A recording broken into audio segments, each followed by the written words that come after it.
ఆ నిర్ణయం అప్పట్లో కాంట్రవర్షియల్ అని తెలుసు. అప్పట్లో అన్ని రకాలుగా అన్ని శ్రీకృష్ణ కమిటీ నివేదికను ఉల్లంఘించి చేసింది అని కూడా తెలుసు. అయినా కూడా తాను ఇక్కడ 50,000 ఎకరాల్లో రాజధాని నిర్మించాలని చెప్పి గత ప్రభుత్వంలో చంద్రబాబు నాయుడు గారు అప్పట్లో నిర్ణయం తీసుకోవడం జరిగింది. అధ్యక్ష, నిర్ణయం తీసుకోవడం వల్ల ఈ రోజుకి కూడా నేను చెప్తా ఉన్నా అధ్యక్ష, ఈ ప్రాంతం అంటే నా ఇల్లు ఇక్కడే ఉంది. ఈ ప్రాంతం అంటే నాకు ఎటువంటి వ్యతిరేకత లేదు. నా ఇల్లు ఇక్కడే ఉంది. ఇన్ఫ్యాక్ట్ ఈ ప్రాంతం అంటే నాకు ప్రేమ కూడా. కానీ ఒక్కటి ఆలోచన చేయాలి అధ్యక్ష, ఇక్కడ ఈ ప్రాంతంలో నీదర్ ఇస్ దిస్ ప్రాంతం అటు విజయవాడ కాదు, అటు గుంటూరు కాదు. ఇక్కడ నుంచి గుంటూరు చూసుకున్న 40 కిలోమీటర్లు, విజయవాడ చూసుకున్న దాదాపుగా మరో 40 కిలోమీటర్లు. ఇక్కడ ఉట్టి బేసిక్ ఇన్ఫ్రాస్ట్రక్చర్, నేను ఇంకేమీ మాట్లాడడంలో, రోడ్లు, కరెంటు, డ్రైనేజు, ఇటువంటి బేసిక్ ఇన్ఫ్రాస్ట్రక్చర్ ఎస్టాబ్లిష్ చేయడానికి మాత్రమే అయ్యే ఖర్చు వీళ్ళ లెక్కల ప్రకారమే, గత ప్రభుత్వపు లెక్కల ప్రకారమే ఎకరాకు 2 కోట్ల రూపాయలు అని చెప్పి లెక్కేశారు. 50,000 ఎకరాలు ఇంటూ 2 కోట్లు అంటే 1,00,000 కోట్ల రూపాయలు అని చెప్పి లెక్కేశారు అధ్యక్ష. అధ్యక్ష, 1,00,000 కోట్లు అనేది ఈరోజు లెక్కల ప్రకారం ఒక 10 ఏళ్ళు పోతే ఇది కట్టడానికి, ఆ 1,00,000 కోట్లు తేవడానికి, తెచ్చి పెట్టడానికి 10 ఏళ్ళు పడుతుందో ఇంకా 20 ఏళ్ళు పడుతుందో తెలియదు. కానీ ఒక 10 ఏళ్ళు పోతే ఈ 1,00,000 కోట్లు దాని విలువ ఎంత అవుతుంది అధ్యక్ష? 10 ఏళ్ళు పోతే ఇదే 1,00,000 కోట్లు ఈరోజు అయ్యే ఖర్చు 10 ఏళ్ళు పోతే అది 6 లక్షల కోట్లు, 7 లక్షల కోట్లు అవుతుంది. అంటే నీ కనీసం మన దగ్గర ఉన్న డబ్బుతో కనీసం మనం రోడ్లు వేసుకోవడానికి, డ్రైనేజీలు వేసుకునేదానికి, కరెంట్ ఇచ్చేదానికి కూడా మన దగ్గర డబ్బులు లేని పరిస్థితిలో మనం ఉంటే ఇక్కడ రాజధాని అనే ఊహా చిత్రం సాధ్యమవుతుందా? ఈ రకంగా ప్రజలను మిస్లీడ్ చేయడం ధర్మమేనా? అసలు మనకు అంటూ, మన పిల్లలకంటూ ఏదైనా ఒక ఉద్యోగాలు వచ్చే ఒక పరిస్థితి, ఒక సిటీ, ఒక ఎస్టాబ్లిష్మెంట్ అనేది ఎప్పటికి వస్తుంది? చదువుకున్న మన పిల్లలు ఉద్యోగాల కోసం ఎప్పుడూ కూడా పెద్ద నగరాలైన హైదరాబాద్కో, లేకపోతే పెద్ద నగరాలైన బెంగళూరుకో, లేకపోతే పెద్ద నగరాలైన చెన్నైకో, ఇటువంటి నగరాలకు వెళ్ళాల్సిందేనా? ఎప్పటికీ మనకు మార్పు ఉండదా అనే ఆలోచనల మధ్యలో నుంచి ఈరోజు రాష్ట్రంలో ఉన్న బిగ్గెస్ట్ సిటీ ఈజ్ విశాఖపట్నం. అది బిగ్గెస్ట్ సిటీ ప్రస్తుతం రాష్ట్రంలో. ఇటువంటి బిగ్గెస్ట్ సిటీలో ఆల్రెడీ రోడ్స్ ఉన్నాయి, ఆల్రెడీ డ్రైనేజీలు ఉన్నాయి, ఆల్రెడీ కరెంట్ ఉంది, ఆల్రెడీ అన్ని రకాల ఇన్ఫ్రాస్ట్రక్చర్ ఫెసిలిటీస్ ఆల్రెడీ ఉన్నాయి. ఇక సుందరీకరణ మీదనో, కొద్దిగా వసతుల మీదనో, ఫెసిలిటీస్ మీదనో కాస్త వాల్యూ అడిషన్ చేస్తే చాలు, ఆ నగరం అన్నది కనీసం ఈ రోజు కాకపోయినా ఒక 5 ఏళ్లకో 10 ఏళ్లకో ఖచ్చితంగా హైదరాబాద్ వంటి పెద్ద నగరాలతో పోటీ పడే పరిస్థితి ఖచ్చితంగా ఉంటుంది. అధ్యక్ష, ఇది వాస్తవమైన పరిస్థితి అధ్యక్ష. ఇటువంటి వాస్తవాలను గుర్తెరిగే ఇక్కడ రాష్ట్రంలో 3 ప్రాంతాలు కూడా అభివృద్ధి చెందాలి, రాష్ట్రం పూర్తిగా అభివృద్ధిలో పరిగెత్తాలి అనే ఉద్దేశంతో, అన్న తాపత్రయంతోనే విశాఖపట్నంలో ఎగ్జిక్యూటివ్ క్యాపిటల్ పెట్టాలని, ఇక్కడ ఈ ప్రాంతంలో, ఎందుకనంటే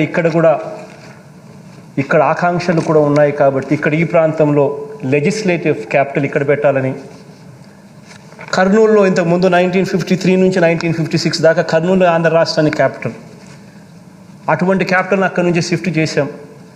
వాళ్ళ ఆకాంక్షలు కూడా ఉన్నాయి. అప్పటి నుంచి వాళ్ళ ఆకాంక్షలను కూడా పరిగణలోకి తీసుకుని వాళ్ళకు మంచి చేయాలనే ఉద్దేశంతో అక్కడ హైకోర్టు పెట్టాలని, జ్యుడిషియల్ క్యాపిటల్ కర్నూలులో పెట్టాలని, 3 ప్రాంత ప్రజలకు కూడా అన్ని రకాలుగా డీసెంట్రలైజేషన్ ద్వారా మంచి జరిగించాలి అనే తాపత్రయంతో అడుగులు ముందుకు వేశాం అధ్యక్ష. అటువంటి పరిస్థితుల మధ్య ఈరోజు ఏమేం జరిగాయో మన కళ్ళ ముందునే చూస్తూ ఉన్నాం.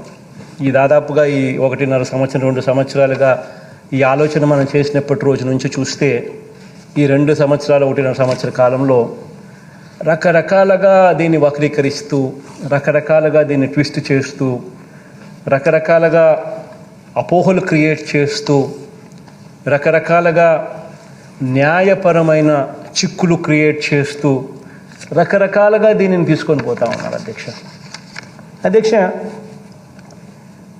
ఇటువంటి నేపథ్యంలో అధ్యక్ష ఈ ప్రకటన నేను చేయాల్సి వస్తూ ఉంది.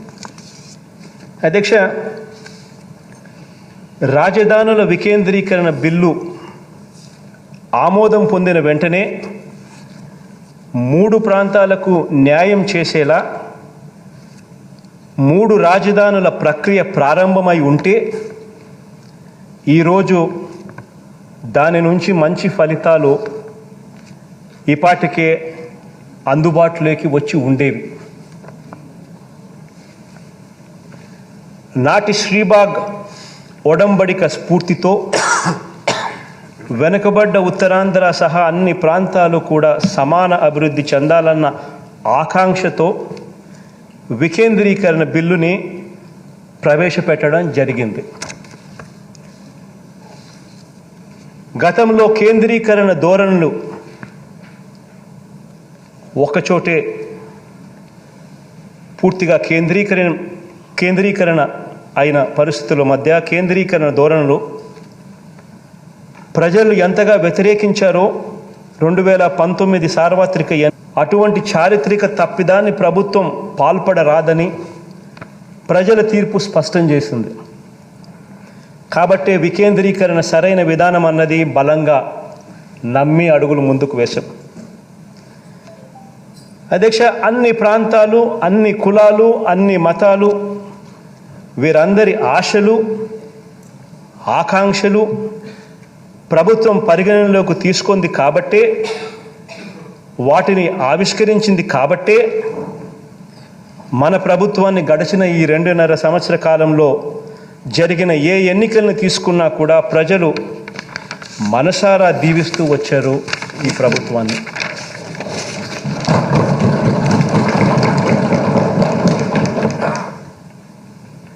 అధ్యక్ష, అయితే వికేంద్రీకరణకు సంబంధించి అనేక అపోహలు, అనేక అనుమానాలు, అనేక కోర్టు కేసులు, న్యాయపరమైన వివాదాలు, దుష్ప్రచారాలు, ఇలా ఈ 2 ఏళ్ల కాలంలో వీటినే ప్రచారాలు చేశారు అధ్యక్ష.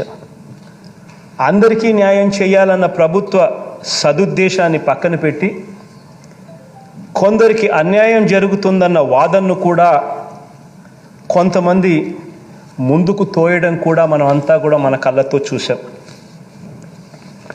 అధ్యక్ష, ఇటువంటి బ్యాక్గ్రౌండ్లో, ఈ నేపథ్యంలో వికేంద్రీకరణ అవసరాన్ని, 3 రాజధానులకు సంబంధించిన బిల్లులోని ప్రభుత్వ సదుద్దేశాన్ని విపులంగా వివరించేందుకు చట్టపరంగా కానీ న్యాయపరంగా కానీ అన్ని సమాధానాలను బిల్లులోనే పొందుపరిచేందుకు, బిల్లుల్ని మరింత మెరుగుపరిచేందుకు, అన్ని ప్రాంతాలకు అందరికీ విస్తృతంగా వివరించేందుకు, ఇంకా ఏమైనా మార్పులు అవసరమైతే వాటిని కూడా పొందుపరిచేందుకు ఇంతకు ముందు ప్రవేశపెట్టిన బిల్లును ప్రభుత్వం వెనక్కి తీసుకొని ఇంతకు ముందు చెప్పిన అన్ని అంశాలను పరిగణలోకి తీసుకొని మళ్ళీ పూర్తి సమగ్రమైన మెరుగైన బిల్లుతో సభ ముందుకు వస్తుంది.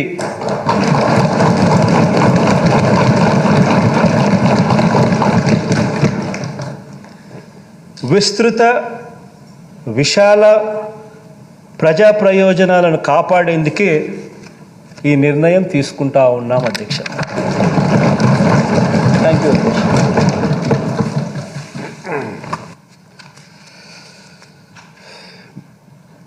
The question is the Andhra Pradesh Decentralization and Inclusive Development of All Regions Repeal Bill 2021 be taken into consideration. Those who are for the motion, please say yeah. Those who are against, please say no. As have it, the motion is carried and the bill is considered. I shall now put the class to vote. I shall now put the class to vote. There are no amendments to class 2 to 4, class 1 enactment formula and long title, and they are before the House. The question is, those who are for classes 2 to 4, class 1 enacting formula and long title, please say yeah. Those who are against, please say no. As have it, class 2 to 4, class 1 enacting formula and long title do stand part of the bill. I shall now request the Minister for Finance, Planning and Legislative Affairs to move the motion for passing the bill. Adhyaksha, I beg that the